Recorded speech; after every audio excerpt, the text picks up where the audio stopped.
queridos amigos, como é bom estar com você para falarmos especialmente deste Novembro Azul.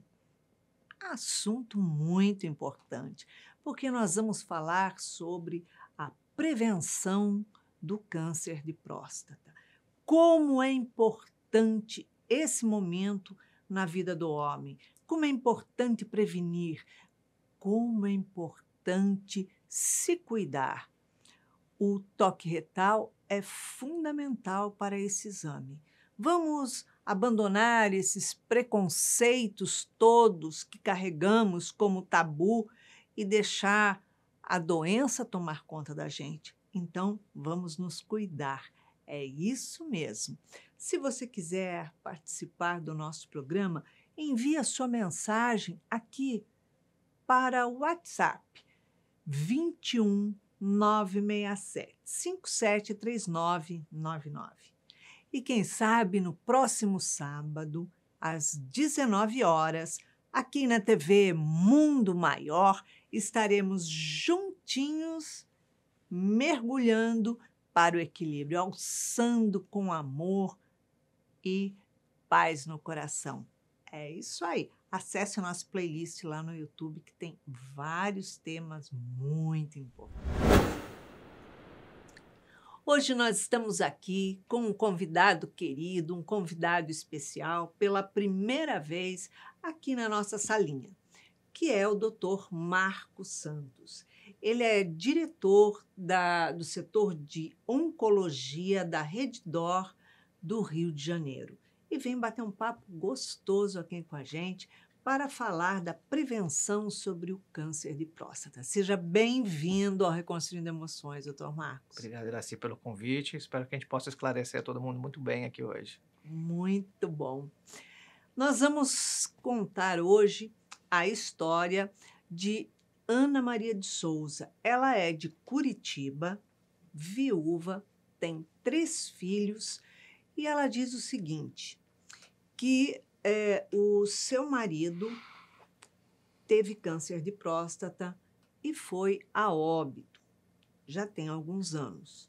Diz que seu pai também e o seu sogro também, embora o câncer tenha sido em outro órgão deles dois.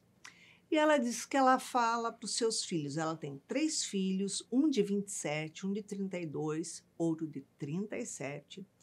E ela diz que pede constantemente para que seus filhos façam exame de prevenção.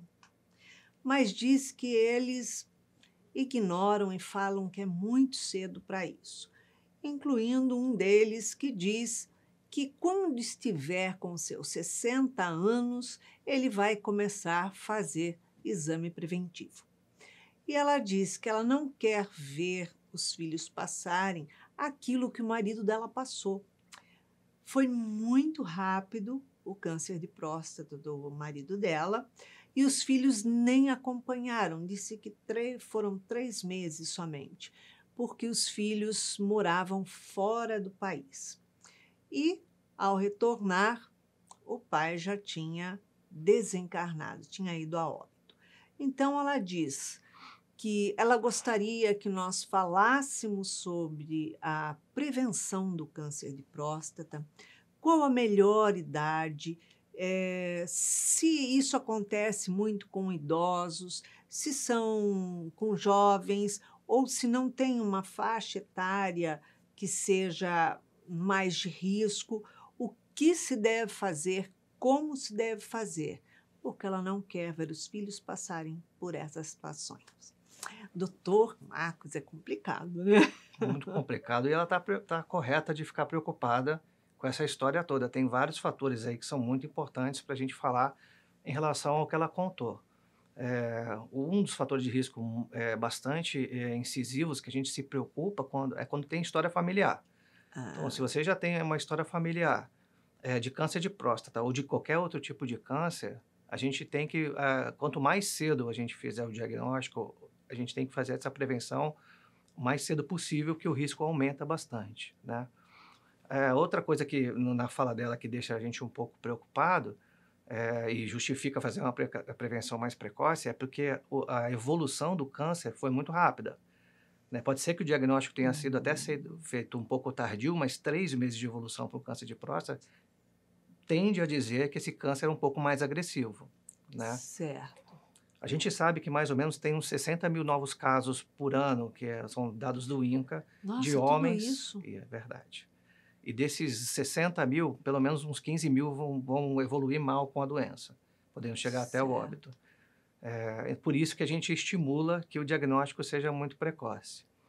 Da maneira que ela coloca, a gente vê que o que acontece realmente aqui no Brasil, que é um país latino, né, e o homem é muito preconceituoso, porque o diagnóstico básico para a gente poder fazer esse tipo de avaliação, e o melhor, é através do toque retal.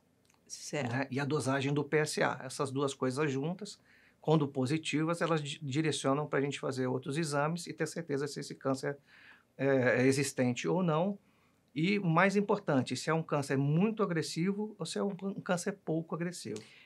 O câncer de próstata tem vários tipos de câncer e de acordo com o qual é diagnosticado, é o tipo de agressão, o tipo de tratamento que faz, é isso? Sim. Tem alguns subtipos, né, que a célula da próstata ela pode se mudar e ela pode estar acometendo alguma coisa já próxima à próstata ou já algum outro órgão já que a gente chama de metástase. E isso, pelo tamanho, por esses acometimentos, e se tiver metástase, a gente classifica como mais grave ou menos grave. Certo. Né? E isso direciona os tratamentos também. Hoje em dia, a gente também tem alguns testes imunobiológicos. E esses testes eles acabam direcionando para o melhor tratamento para esse tipo de paciente. Mas o mais importante é que, acima de 45 anos, todo homem deveria fazer avaliação, pelo menos já fazendo uma avaliação. 45 anos 45 é o ideal. anos é o ideal. Se essa pessoa for de origem ou de alguma questão voltada para a raça africana, se ela tiver, por acaso, história familiar, for obesa e fumar e beber, esses 5 fatores são os que aumentam muito o risco para a presença do câncer de próstata. Então, esses são indivíduos que a gente realmente precisa fazer rapidamente essa avaliação logo aos 45 anos. Seria o quê? Uma vez por ano? Depende do que vai ser identificado. Se, por exemplo, com os 45 anos não tiver nada, a gente pode fazer essa avaliação a cada 5 anos. Se por acaso a gente encontrar alguma alteração e for um câncer de baixa desenvolvimento, a gente vai acompanhar isso anualmente. Ou se ele tiver fator de risco, a gente acompanha a cada 2 anos, mesmo a próstata estando normal. Certo. Geralmente aparece o quê? Aparece a próstata, tamanho aumentado? No toque retal, assim? os sintomas iniciais são alterações no fluxo urinário, porque a próstata é uma glândula onde passa o canal da uretra no meio e é por ali que passa a urina. Então, aumento da frequência de urina e a sensação de bexiga que não está vazia, acordar muitas vezes à noite para poder urinar, ou dificuldade para começar a urinar. Então, são sintomas que normalmente aparecem já quando a próstata está aumentando. Então, se o homem nessa idade já tiver algum tipo desse sintoma, é bom procurar o médico. Tem outras causas que podem fazer isso, uma infecção prostática, uma alteração específica da uretra, uma obstrução por cálculo, isso pode levar a isso também. Mas é importante, se estiver com esse tipo de sintomas, a gente poder fazer uma avaliação precoce. A maior incidência seria em que idade? Entre 45 e 60 anos é a idade que a gente vê mais normalmente acontecer. Acima de 60 anos a gente vê uma diminuição e depois de 75 anos o acompanhamento e o diagnóstico é bem menos comum se você não tiver diagnosticado antes nesse período. E acontece, por exemplo, no caso de ser uma pessoa jovem, 20 e poucos anos, tal, ter um câncer de próstata, ou isso É mais raro, né? É mais raro de acontecer, mas tem casos que, não só de próstata, mas outros cânceres também podem acontecer em pessoas mais jovens. Mas é mais raro de acontecer. Certo. E o melhor exame é o toque retal? É o PSA associado ao toque retal, né? A alteração do PSA, ela guia se você precisa dar continuidade na avaliação, então que é um exame de sangue, né? e ajuda a afastar se algum problema específico da próstata ou de outras coisas que podem causar aumento do PSA. Certo. Agora, no caso, quando a pessoa tem, no caso da Ana Maria, o marido dela teve, mas o pai dela e o sogro, aí no caso o que pesa mais é o sogro, que era pai do marido dela, né? Não importa o tipo de câncer que ele tenha tido, ou em qual órgão, seja lá o que for, a pessoa deve fazer com frequência esses exames, porque já tem um quadro, já ele é considerado de grupo de risco? Sim. Se for especificamente de câncer de próstata, o risco é muito aumentado. Mas se a pessoa tiver qualquer outro tipo de câncer, a avaliação para homem especificamente, porque câncer, tirando o de pele, o de próstata é o segundo mais prevalente no Brasil e no Olha mundo, só! né? E o câncer de pele é mais simples e tem muito volume. Então, quando a gente olha para os índices de câncer mais tratáveis ou mais graves, próstata no homem é o primeiro colocado, né? O doutor falou, a respeito da raça africana, fez algumas Sim. colocações. O que isso muda? É, o que a gente tem de histórico de acompanhamento dos estudos de câncer, a gente consegue evidenciar que pessoas de raça negra ou africana, é, homens que têm história familiar de câncer, obesidade muito grande, tabagismo e alcoolismo, esses são fatores que aumentam muito a incidência de poder ocorrer câncer nos homens.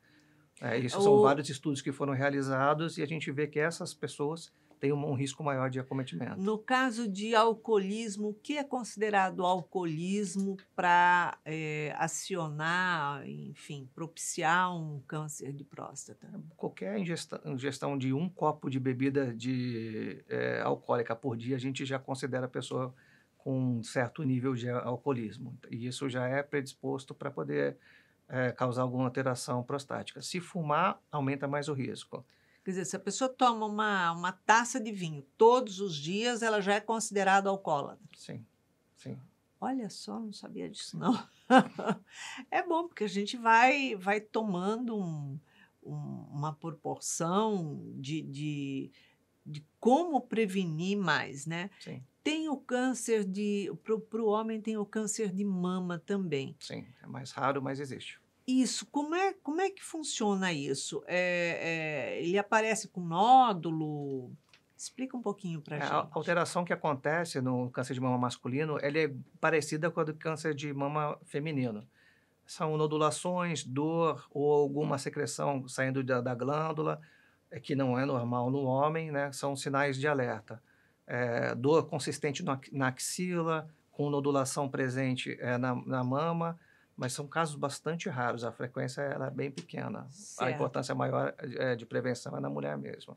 E o que que dispara, ou qual seria o gatilho para esse câncer de mama masculino? Masculino, o fator genético é o mais incidente, né, o mais presente.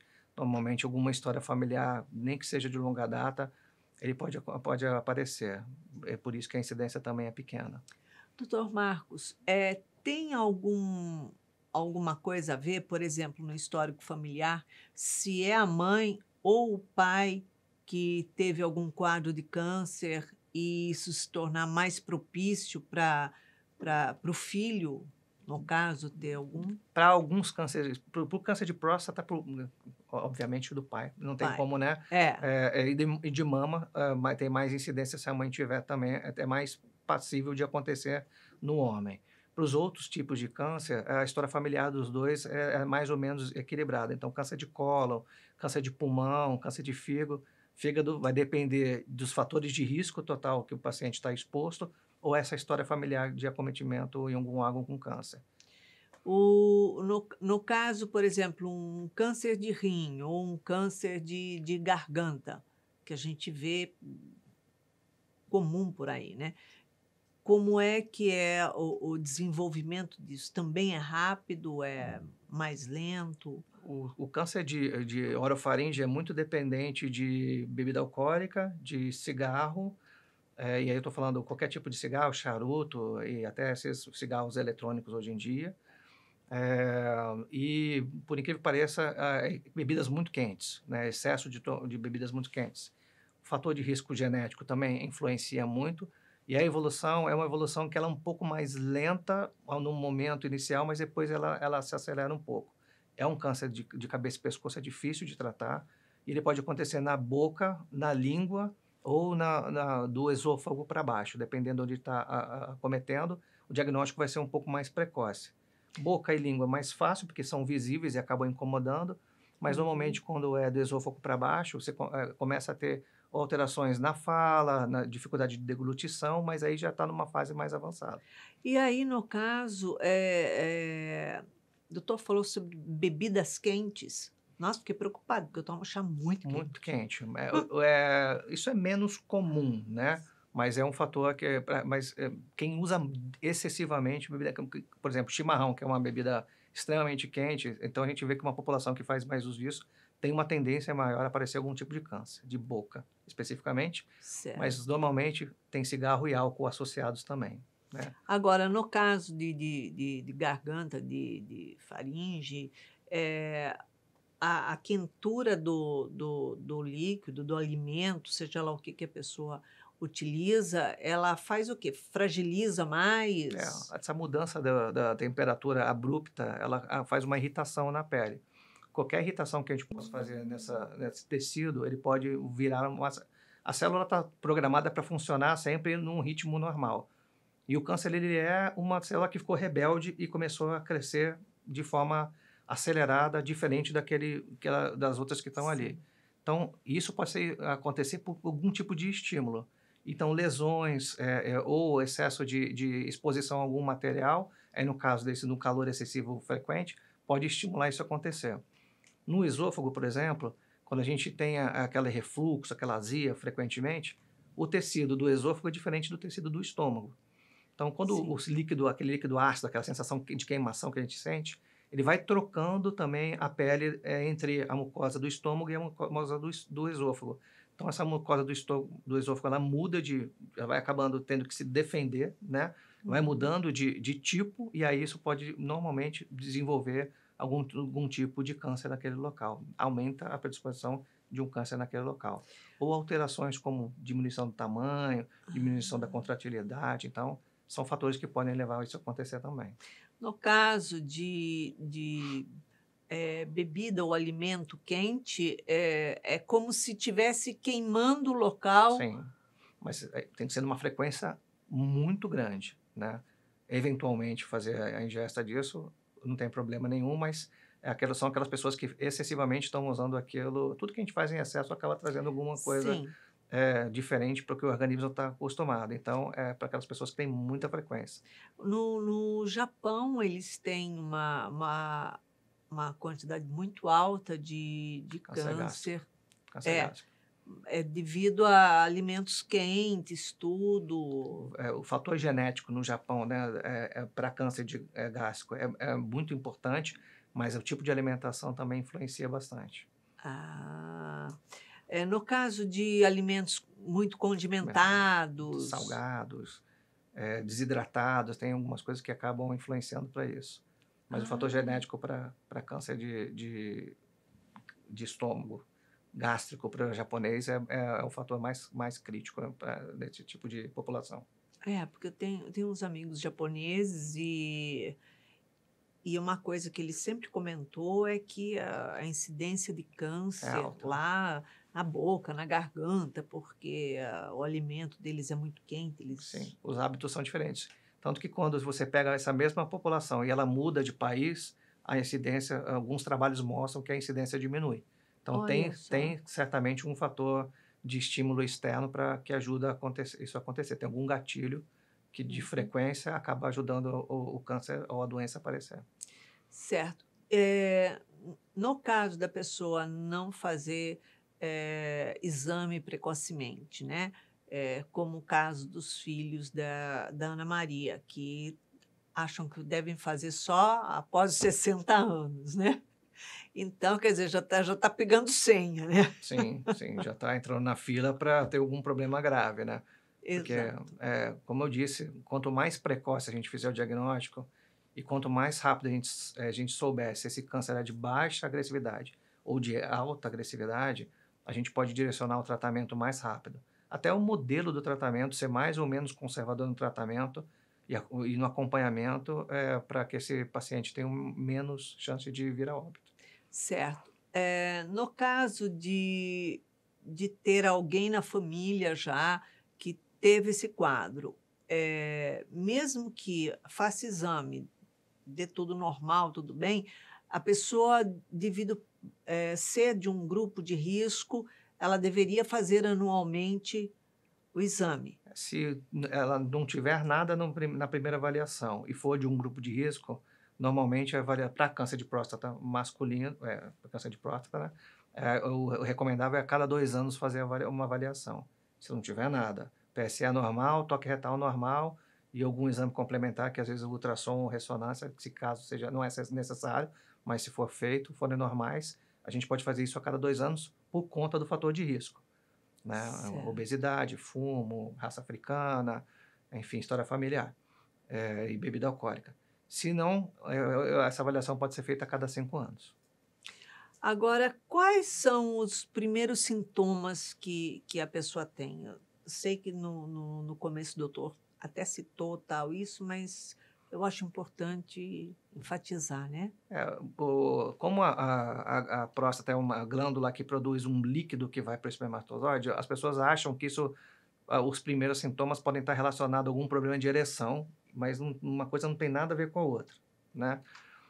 Normalmente os sintomas são urinários mesmo, ou Ah, aumento na frequência, dificuldade de começar a urinar, isso é frequente, é, acordar à noite várias vezes para poder urinar e sensação de bexiga não esvaziada plenamente. Você tem que fazer aquele xixi, faz um pouquinho e volta, faz um pouquinho e volta, parece que você nunca está com a bexiga esvaziada. Isso é indicativo de a gente fazer uma avaliação. Pode ser outras coisas, normalmente uma infecção urinária, os sintomas são um pouco parecidos também. É interessante que a dor não é presente nesse momento, né? ah, Outra coisa que a próstata, ela é um órgão que ele vai crescendo com o tempo naturalmente, né? Então você pode só ter aumento natural da próstata e apresentar esses sintomas também. Então na avaliação, pelo tamanho da próstata, se tem nódulo ou não, enfim, a gente pode diferenciar se é uma doença benigna e se você controla com um tipo de medicação, ou se realmente a gente tem que evoluir para um diagnóstico pensando em tratamento de um câncer. E no caso, quimioterapia, radioterapia são coisas que se enquadram aos tratamentos para esse tipo de Isso câncer. vai depender do tipo de classificação desse câncer, da agressividade dele e se vai precisar de cirurgia ou não. E aí a gente tem Certo. essas 3 opções: cirurgia, quimioterapia e radioterapia. A gente ouve muito falar, né, sobre dos homens estarem com o tamanho da próstata aumentada, eu tenho medo de operar porque depois dá sempre problema. Então, é uma coisa que a gente ouve há muito tempo já e é interessante, tipo assim, deixa como está então para não ter problema depois, mas está tendo problema agora. Sim. O que provocaria o aumento da próstata? Então, a próstata é uma glândula que ela vai crescer normalmente por natureza. Direto. Ela vai crescer normalmente por natureza. Quando a gente está crescendo, os ossos crescem, os músculos crescem, tudo nosso vai se adaptando. A próstata ela não para de crescer. A gente vai ter. O que é importante de saber é a velocidade desse crescimento, se ela está normal ou não, e se tem alguma alteração na célula interna da próstata. Então, se ela estiver crescendo normalmente, a pessoa vai viver com aquilo por resto da vida. Lá, quando tiver mais para idoso, pode ter uma ou outra alteração, mas que não vai impossibilitar ele de ter uma vida normal. Se nesse momento crescer muito rápido ou desenvolver uma célula diferente lá dentro, que aí é a característica de câncer, a gente tem medidas diferentes para tomar. Se é só uma hiperplasia, só um aumento da próstata, a gente pode ter medicações que a gente faz como fosse uma castração hormonal para tentar diminuir esse tamanho, porque isso é dependente da testosterona, então isso vai abaixando, diminui um pouco, então a gente trata dessa maneira, né? Ou a gente faz uma cirurgia não mexendo na próstata como todo, mas tirando uma parte para que o fluxo urinário fique normal, que vai atrapalhar.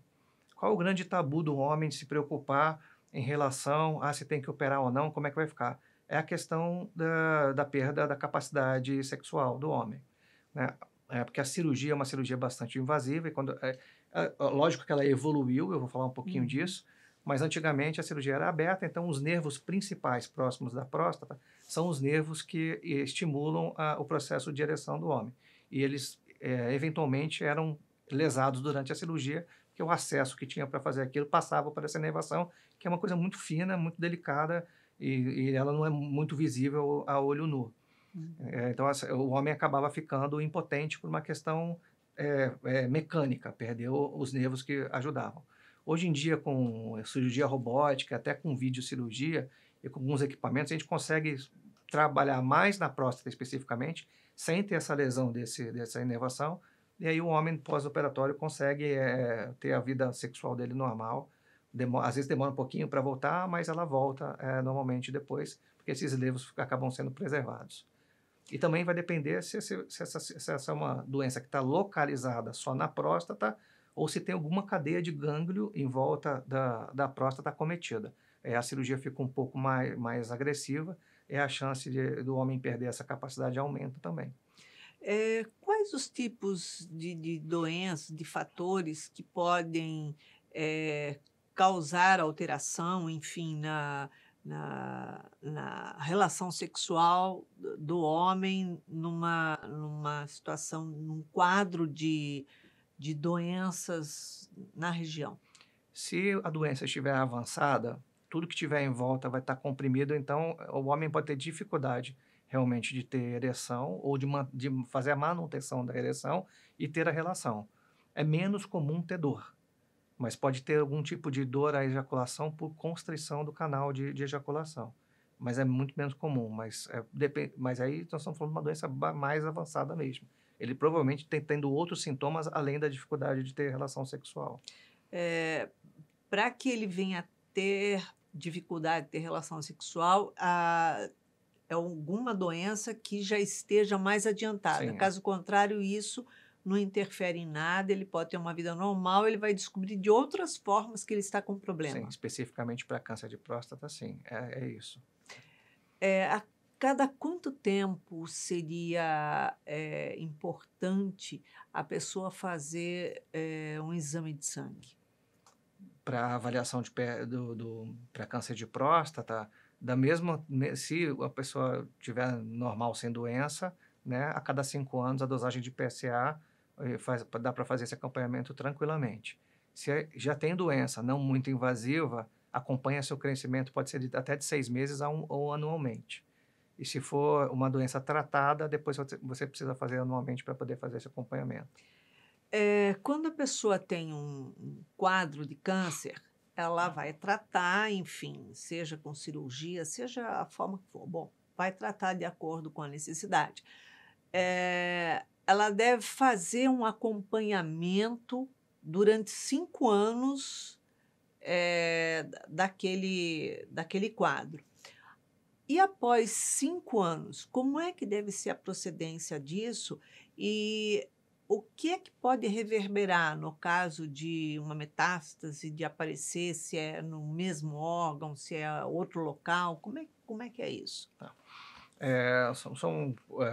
Tem 2 situações, né? Uma é a gente fazer a cirurgia e essa pessoa já ter uma metástase que não foi identificada.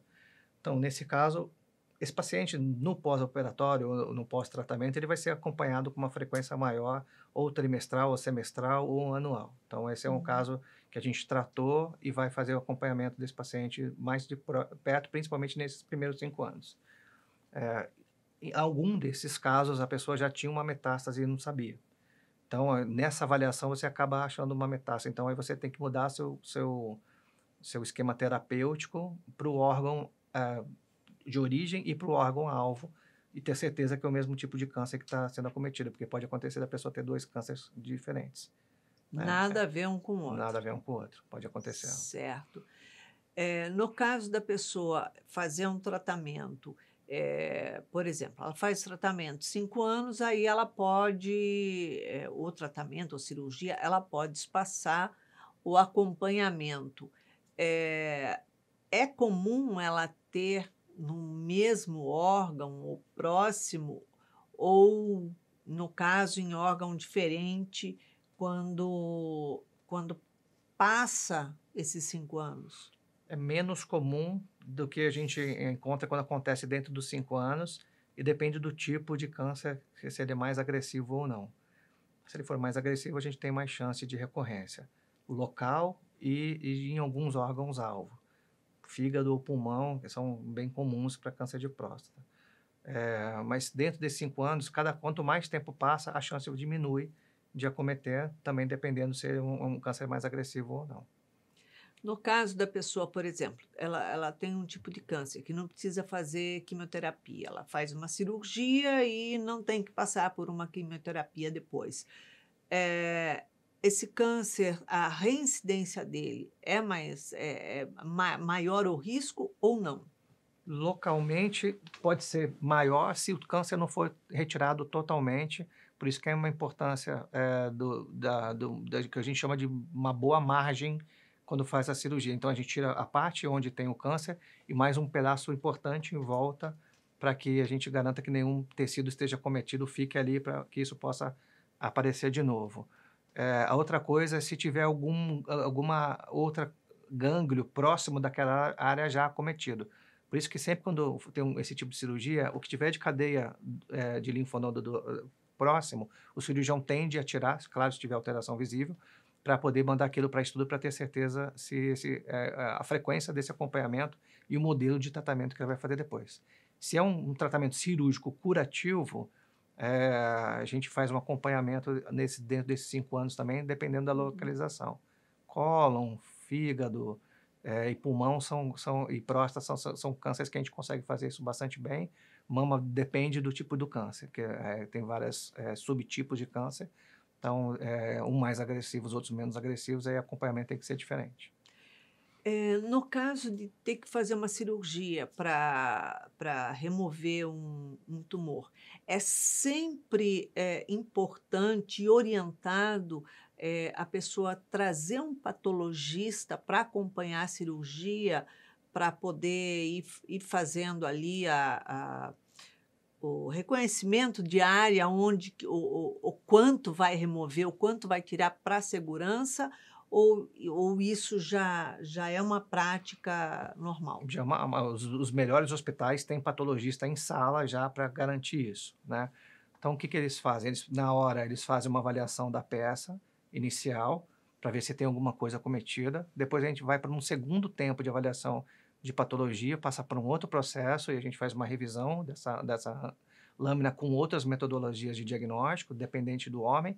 E a gente tem hoje muita avaliação que é bioquímica e imunohistoquímica, que aí você vai derivando o tipo de câncer que direciona a gente no tratamento. Eu posso usar um tipo de droga ou não que é mais efetiva para aquele modelo específico de câncer. Então, esse é um refinamento do processo de patologia. Antigamente, o patologista era muito dependente da visão dele e do microscópio. Hoje, a gente tem essa parte que é importante, que é a primeira fase do atendimento, no local da cirurgia, para o cirurgião ter tranquilidade que toda a margem foi retirada. Depois, nessa avaliação para identificação histológica desse câncer, saber que tipo de câncer que é aquele, o local e qual, vamos dizer assim, a marca daquele câncer, para a gente poder direcionar para qual especialidade é melhor ele ser tratado. E depois tem essas partes que são bioquímicas e imunohistoquímicas que ajudam a gente na tomada de decisão. E até testes genéticos, né? Chegando até testes genéticos que a gente pode fazer para poder diferenciar o tratamento. No caso da pessoa ser detectada com algum tipo de câncer, é orientado, acompanhamento psicológico, ou isso é opcional? O câncer é uma doença multidisciplinar, assim. A gente não trata só com o médico ou só com o enfermeiro que faz a infusão de tratamento. É muito dependente de fisioterapia, muito dependente de terapia ocupacional, muito dependente da própria enfermagem. A farmácia tem um papel muito importante na garantia do tratamento adequado. A nutrição é específica para esse tipo de paciente também. Ah, Até exercício físico, a gente tem profissionais hoje que são voltados, profissionais de educação física voltados para paciente com câncer. É diferente, né? Esse paciente tem que ter, mas eu sempre falo, esse é um tratamento multidisciplinar. O médico, ele é o maestro para que essa orquestra funcione da melhor maneira funciona. possível. Mas é uma cadeia dependente, interdependente, para que a gente possa tratar o paciente muito bem. Não dá para ser sozinho nesse caso. E a estabilidade emocional é algo que influi muito no processo de cura de qualquer tipo de câncer. Sim, a gente vê muitos casos de pessoas que estão muito deprimidas, né, sentem muito impacto, que a evolução da doença aqui a gente tem uma expectativa que ela vá para um lado e acaba indo para outro. E muitas das vezes as pessoas estão tão deprimidas. Isso também é uma dificuldade do paciente e do familiar, às vezes, aceitar que o paciente precisa de um suporte, às vezes até medicamentoso, para poder controlar o humor, para que ajude num bom tratamento, né? Então, o estado psicossocial, não só do paciente, mas da família que vive junto essa doença, né? É muito importante, né? E isso influencia muito positivamente quando é feito de maneira adequada na cura ou na melhora desse paciente. Eu me lembro que antes, quando uma pessoa tinha câncer, primeiro se discutia se ia contar ou não, se a pessoa ia saber ou não. E assim, era uma coisa, era um tabu imenso que não podia falar. Eu lembro que eu fui visitar uma tia minha que estava com câncer e eu não sabia, enfim, estavam ali meus pais, tudo, e eu falei alguma coisa para ela de tratamento de câncer, assim, ela olhou para mim, todo mundo olhou para mim com os olhos desse tamanho, tipo assim. Eu falei, gente, será que eu falei alguma coisa proibida aqui? Fiquei, né? E quando saí de lá, aí meu pai falou, imagina você falar para ela que tem câncer, está tratando. Eu falei, mas ela não sabia? Aí ele falou, sabia, tanto está fazendo quimioterapia. Eu falei, então por que eu não podia falar? Quer dizer, é algo que ainda é tratado dessa forma, evita que a pessoa saiba ou não, Então, hoje. hoje em dia a gente vê o câncer muito como uma doença crônica, né? Como uma diabetes, como uma hipertensão. Claro que temos os casos que são muito graves, né? A gente sabe que as evoluções não vão ser tão boas.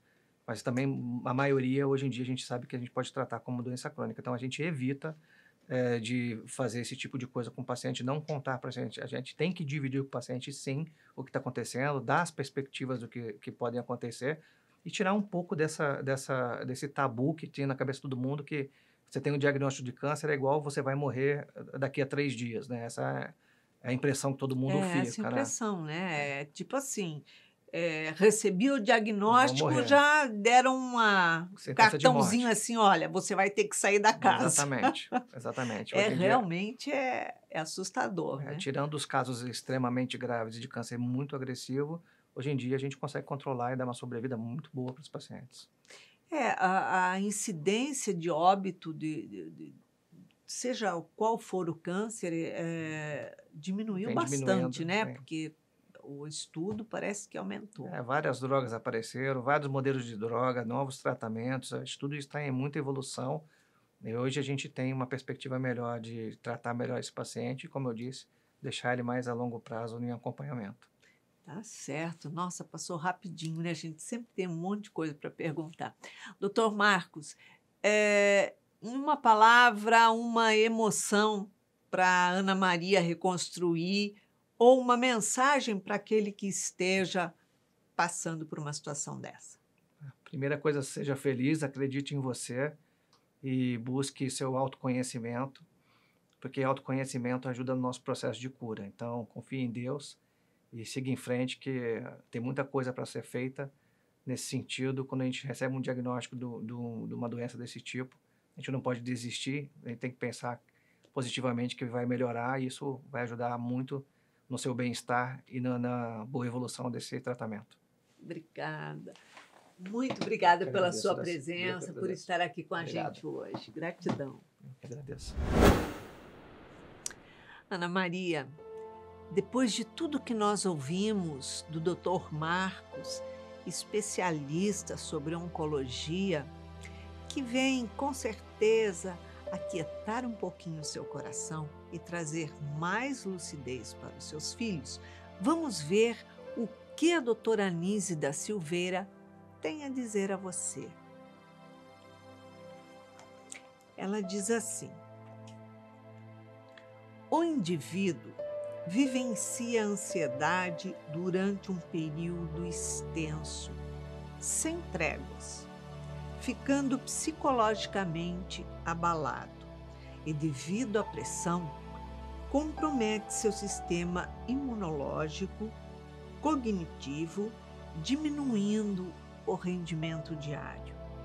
Ocorre que mesmo o indivíduo controlando as reações da ansiedade, pode advir funções fisiológicas, alterando o sistema nervoso autônomo e imunológico. Como é importante o nosso equilíbrio emocional para que tenhamos saúde física, saúde mental, porque a ansiedade, ela é uma falta de saúde emocional. É um desequilíbrio que a gente tem de querer viver o que ainda não chegou, de querer viver o futuro ao invés de se preocupar em viver o presente. Então, quando nós temos essa serenidade de buscar a saúde emocional, todo o nosso organismo funciona de forma mais equilibrada.